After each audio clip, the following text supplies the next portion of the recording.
Ave Maria, sejam todos bem-vindos a mais uma catequese em preparação para a consagração. Eu me chamo Irmã Maria Madalena, faço parte da Fraternidade Arca de Maria, então que possamos nesta catequese aprender mais sobre Nossa Senhora, para assim podermos amar mais a Jesus. Iniciamos a nossa catequese com uma oração. Em nome do Pai, do Filho e do Espírito Santo. Amém.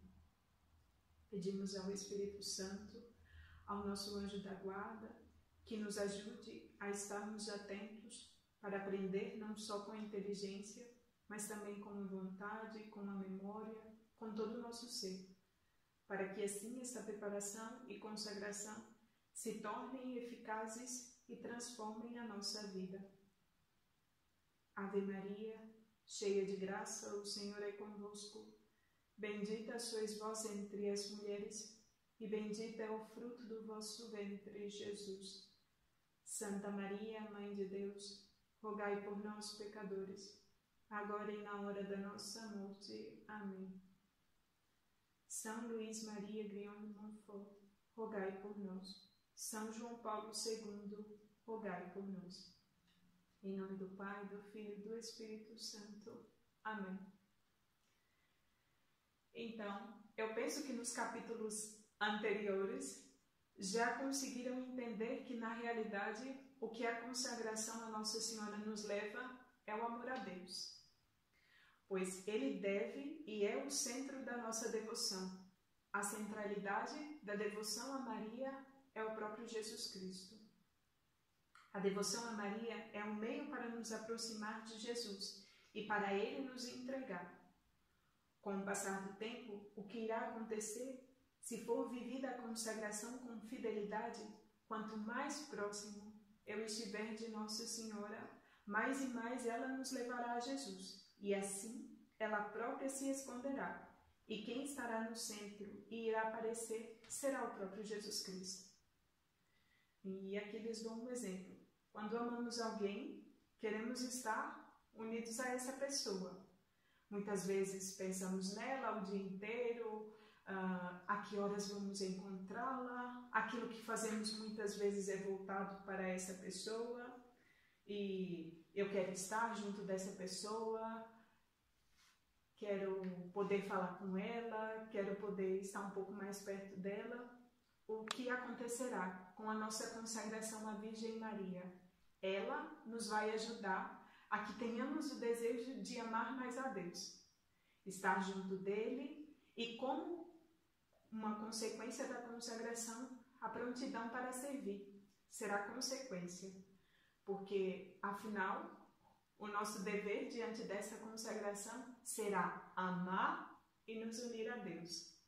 Isso também significa ter prontidão no nosso ato de vontade e não um mero sentimento. Espero que nas catequeses anteriores tenham ficado claro que a consagração não é um ato simplesmente de sentimento, mas de vontade. Porque a natureza da consagração implica uma totalidade. A nossa entrega é total.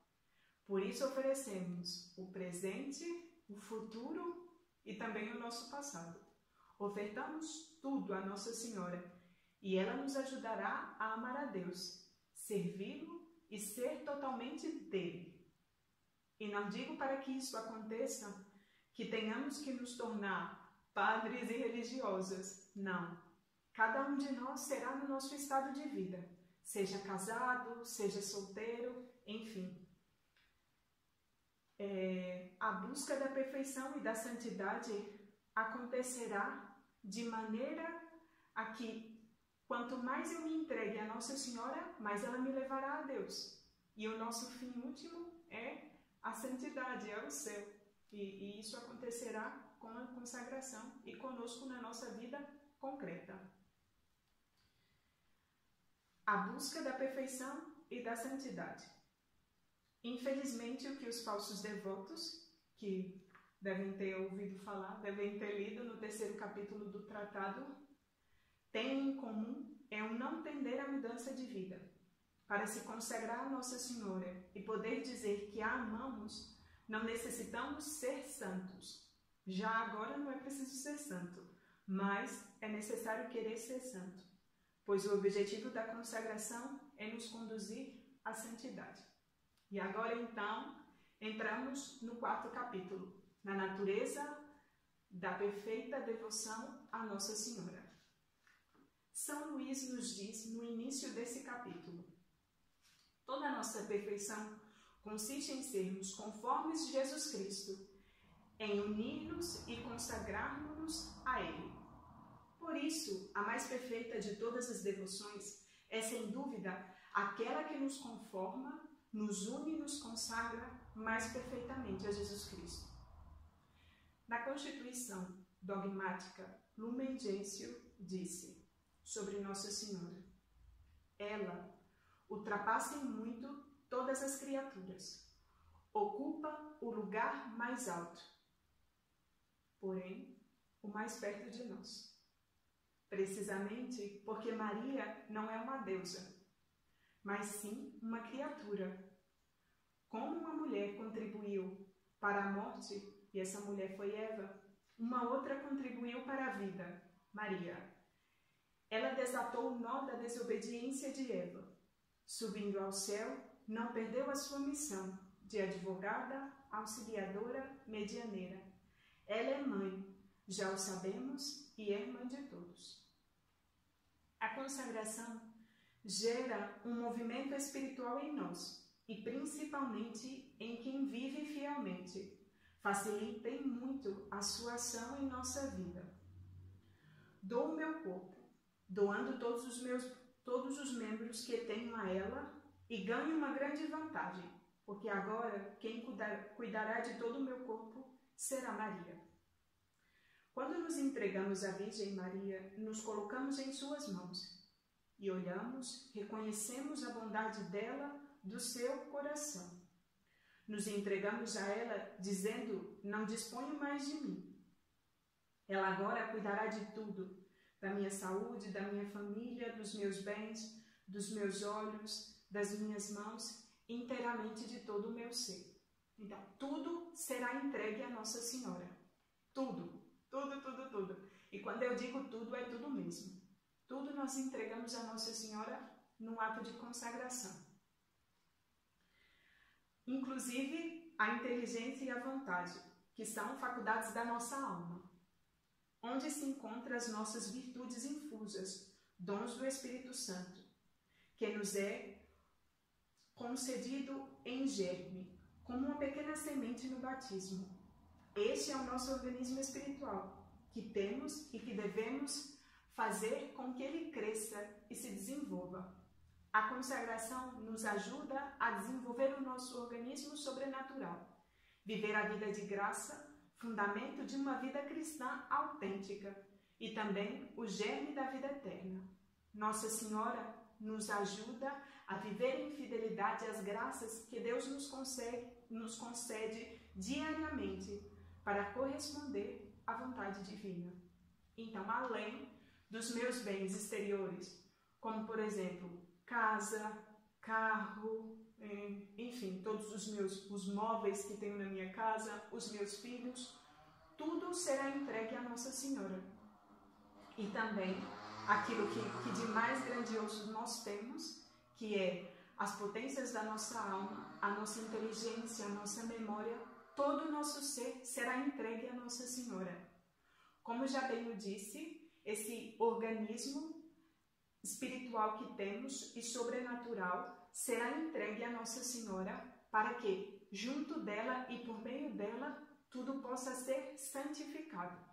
Então, Nossa Senhora nos ajuda a que essa sementinha que é nos dada no batismo, e com essa semente nós ganhamos os dons do Espírito Santo, as virtudes infusas, enfim, todas essas coisas que aprendemos na catequese, que elas sejam desenvolvidas em nós e que isso possa crescer e se tornar real em nossa vida, em nosso dia a dia. Pois quando nos consagramos a Nossa Senhora, a ela entregamos o nosso corpo e a nossa alma. Por isso os bens exteriores e também os interiores. Tudo será colocado ao seu dispor, para que ela oriente a sua santificação em seu estado de vida. Como, por exemplo, agora então eu vou comprar um carro. Só que na realidade eu sou consagrada a Nossa Senhora, então esse carro que eu vou comprar não será apenas meu, mas será também de Nossa Senhora. Então, o que eu devo fazer agora? Eita, irmã, agora eu já não posso mais comprar um carro? Não, pode? Pode, se tem condições, deve. Só que antes, pensar um bocadinho. Será que eu tenho necessidade de comprar um carro? Será que agora esse carro vai ser necessário para mim, para minha família? Será que Nossa Senhora, no meu lugar, compraria um carro? Vê como fica diferente? Então, a nossa atitude vai mudando e a nossa maneira de ver as coisas também se torna diferente, porque eu já não vejo mais sozinho, mas eu tenho que ver junto de Nossa Senhora. Afinal, as minhas ações já não as faço mais sozinho, mas junto dela.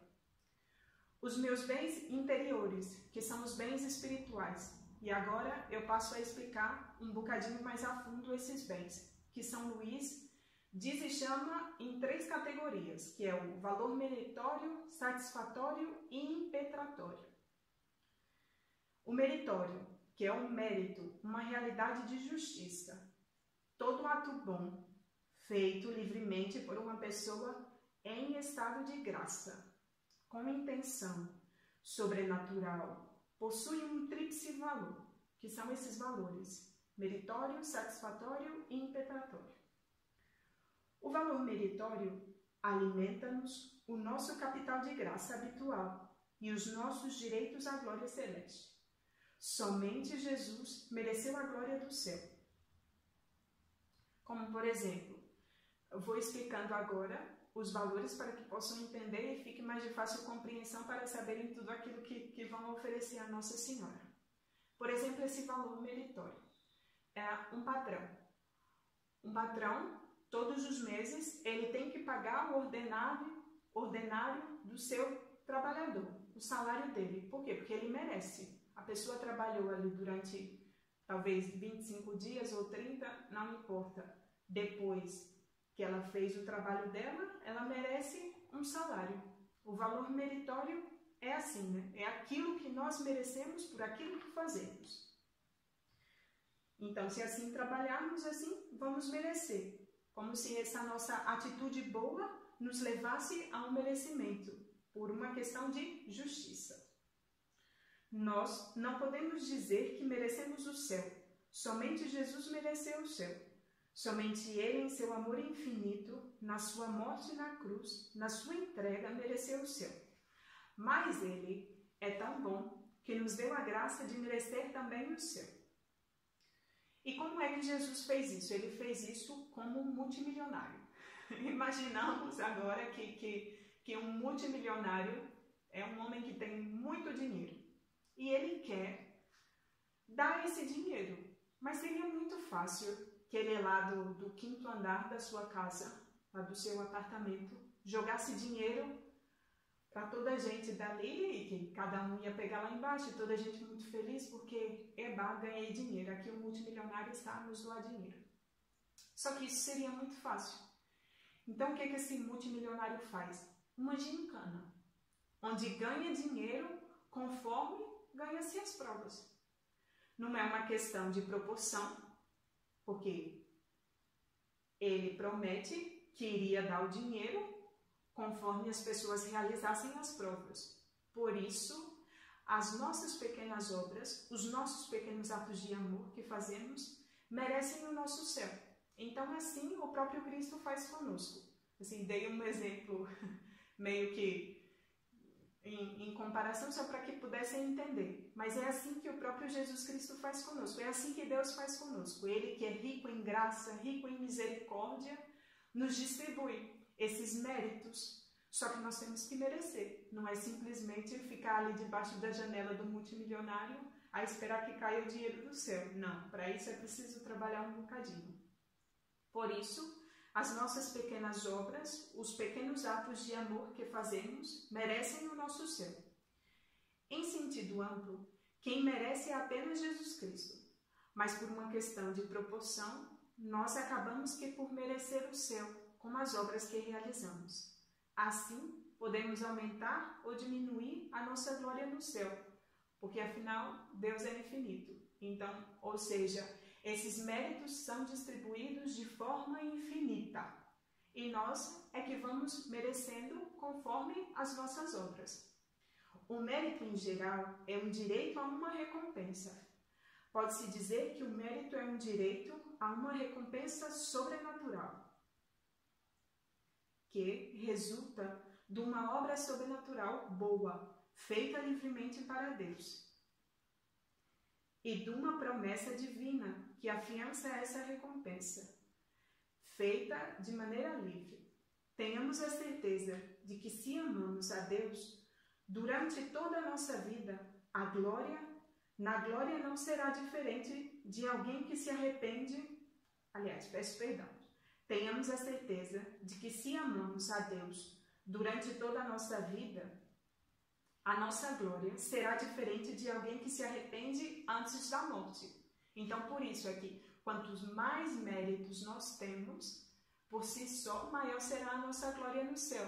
Diferente de uma pessoa que se arrepende 2 minutos antes da morte, que também terá méritos no céu, só que de maneira menor, numa proporção bem menor do que a nossa. Assim, fica então explicado o valor meritório. Passamos ao segundo, o valor satisfatório. Para entrar no céu, você precisa amar a Deus, com todo o teu coração, com toda a tua alma, com todo o teu ser. Esse é o primeiro mandamento que penso que todos saibam. Alguém que, infelizmente, morre com o coração dividido, terá que sofrer no purgatório. As pessoas sofrem no purgatório e nós podemos oferecer sacrifício para aliviar as almas que estão no purgatório, com orações e prática de boas obras. Assim como fizeram os pastorinhos em Fátima, que muitas vezes, e quantos pequenos sacrifícios aqueles pastorinhos não fizeram. Quantos e quantos e quantos. Francisco, a Jacinta e a Lúcia, e pela conversão dos pecadores, pelas almas que se encontravam no purgatório. E nós também podemos fazer o mesmo. Em si mesmo, o valor satisfatório encerra um tríplice elemento. Estamos num único valor, que se chama satisfatório, mas em si ele reserva um tríplice elemento de propiciação, que por meio de um coração contrito e humilhado nos torna propícios a Deus e o inclina a perdoar-nos a culpa. De expiação, que pela infusão da graça cancela e apaga toda a culpa. E o último, de satisfação, que pelo seu caráter penoso, anexo às nossas boas obras, anula em tudo ou em parte a pena devida ao pecado. Estes felizes resultados não são apenas produtos das boas obras propriamente ditas, mas também da aceitação voluntária dos males e sofrimentos desta vida, como ensina o Concílio de Trento. Corresponde ao valor de uma boa obra enquanto satisfaz a pena devida ao pecado, no total ou em parte. Exemplo. Se considero numa esmola, num jejum, num trabalho, numa oração, o que tem de penoso, de esforço ou privação que me imponho, eu posso oferecer a Deus como pagamento da dívida dos meus pecados. E nisso, o que acontece? Por exemplo, algo que me custe muito, e seja uma coisa pequena ou seja uma coisa grande, eu posso oferecer pela minha própria conversão ou pela conversão de alguém. Ele pode ser transferido para outra pessoa. Isto deve-se ao fato de a pena temporal devida ao pecado se encontrar na natureza da dívida, que pode ser paga.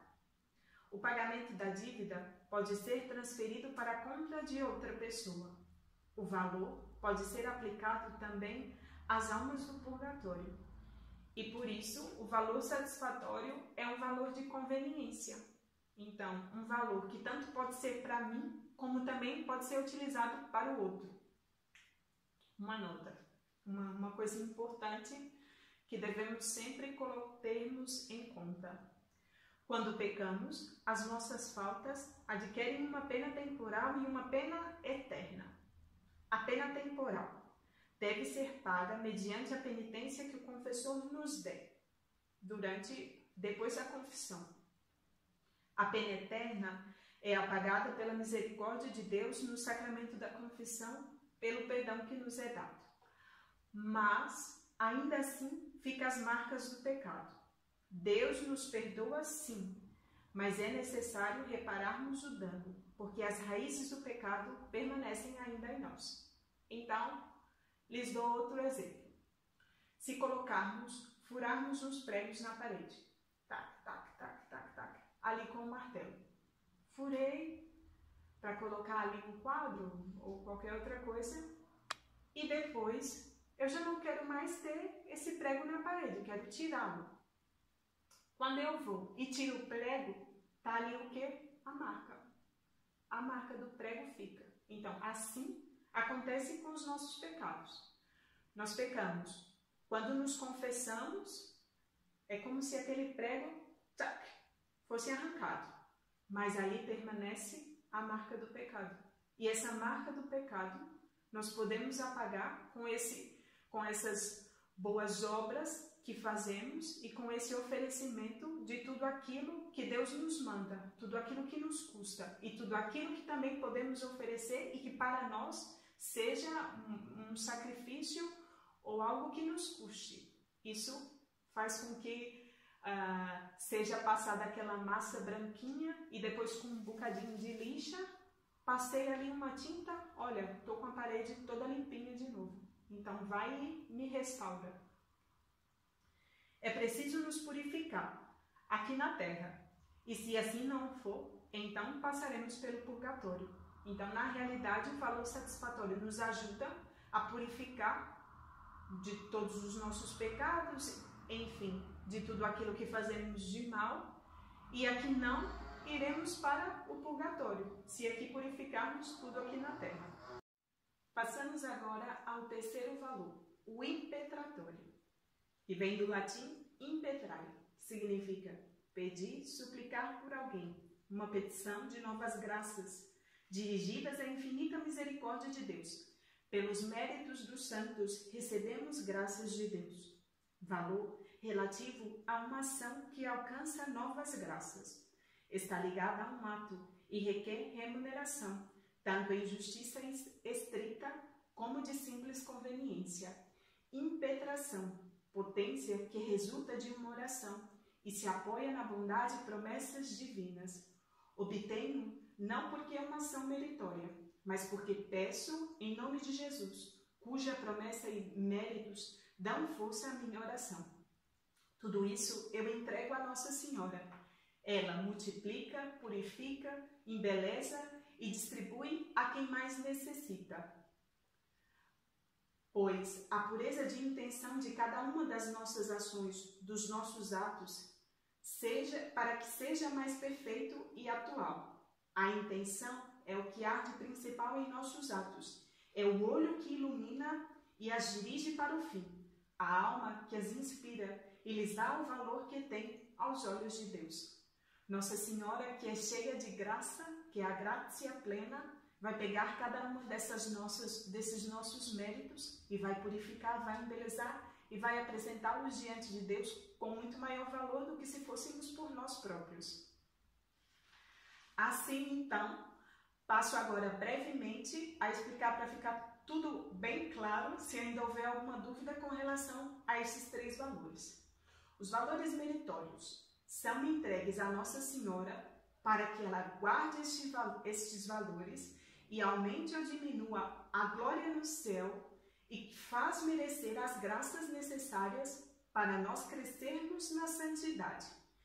E não pode ser transferido para ninguém. Ela, em sua bondade, nos ajudará a não cair em pecado mortal e a não perder nada, mas para que tudo seja purificado, aumentado e assim conseguirmos dar maior glória a Deus. O valor satisfatório de reparação nas desordens dos pecados cometidos. Faço penitência e reparação dos meus pecados ou dos pecados dos outros, para diminuir o meu purgatório ou o purgatório do outro, porque afinal é um valor onde eu posso pedir também por alguém. E o último, o impetratório, valor da boa obra realizada e petição de uma graça. Não quer dizer que agora não podemos pedir e nem rezar por ninguém por ter entregado todos esses valores à Nossa Senhora. Porém, agora tudo será colocado nas mãos dela. Então, eu peço por alguém, mas antes coloco nas mãos de Nossa Senhora, não para que seja feita a minha vontade, mas a vontade dela, que é também a vontade de Deus. E assim, ela multiplica e purifica este valor. E as minhas obras serão de muito maior valores do que se eu as entregasse propriamente falando e chegasse diretamente a Deus. Explico. Os nossos méritos, se fôssemos por nós mesmos, estaria numa bandeja assim um pouco suja, com umas frutas ali podres, e quando entregamos a Nossa Senhora, tudo se torna belo, tudo se multiplica, tudo se torna bonito e agradável diante de Deus, porque afinal não vai pelas nossas mãos corrompidas, mas vai pelas mãos de Nossa Senhora, puras e belas aos olhos de Deus. Tudo isso é uma renovação das nossas promessas batismais. A consagração nada mais é que a renovação dessas promessas que fazemos quando somos pequenos. A maioria de nós fez o nosso batismo quando era ainda muito pequeno. Então, alguns não se lembram, porque afinal quem fez as renúncias, quem disse não e quem disse creio foram os pais e os padrinhos, e não propriamente falando a pessoa. Eles fizeram pela pessoa essa renúncia. Eu tenho aqui comigo o ritual do batismo. E o que nós fazemos no batismo? Nós renunciamos ao mundo, ao demônio e a nós mesmos. O celebrante pergunta: renuncias ao pecado para viver em liberdade de filho de Deus? Respondemos: sim, renuncio. Renuncia a todas as seduções do mal para que não domine em vós o pecado? Sim, renuncio. E assim segue muitas renúncias e vamos ali dizendo: sim, renuncio. Ou os nossos pais e padrinhos dizem por nós. E no final, creia na Santa Igreja Católica? Sim, creio. Então essas promessas são renovadas através deste ato que fazemos de consagração. Podem me perguntar: irmã, então a consagração é um sacramento? Não, não é um sacramento. O seu batismo já foi feito, ali já recebeu todas as graças necessárias, porém vamos fazer a renovação deste ato tão belo e sublime que muitas vezes ou nos passa despercebido porque éramos muito pequenos, ou nos passa assim sem um tanto de valor, porque afinal toda a gente se batiza, eu sou muito católico, a minha família é católica, então me batizou. E muitas vezes não vivemos a fundo aquilo que é as promessas do nosso batismo. A consagração nos ajuda a viver tudo isso em plenitude, porque afinal com o batismo despojamos-nos do homem velho, do Adão terreno, e revestimos-nos do homem novo que é Jesus Cristo. Assim nos diz São Paulo na sua carta aos Romanos. O batismo é a morte e vida, morte e ressurreição, a semelhança de Jesus Cristo. O que foi a cruz e o sepulcro para Cristo, isto é o que é o batismo para a nossa alma. Morte, a vida de pecado que todos nós herdamos de Adão. Ressurreição, a uma vida nova que nos foi dada por meio de Jesus Cristo. Assim, na consagração, a Virgem Maria nada mais é que aquela que nos auxilia a que essa renovação dos nossos votos batismais possa ser vivida agora em plenitude. Que essa renúncia ao mundo, ao pecado e a nós mesmos, nós nos entregamos totalmente a Jesus, novamente pelas mãos de Maria. Assim como afirma Santo Agostinho, no batismo, ao mesmo tempo que se renuncia à escravidão do demônio, se promete permanecer em servidão a Cristo.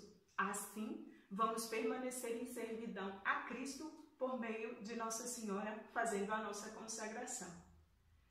Espero que esta catequese tenha ajudado, espero que tenham compreendido e que Nossa Senhora possa verdadeiramente transformar as vossas almas, transformar cada um dos senhores, conforme forem fazendo essa preparação para a consagração, para que no dia da consagração possamos fazer tudo com maior entendimento, com maior amor a Nossa Senhora, para a honra e glória de Deus.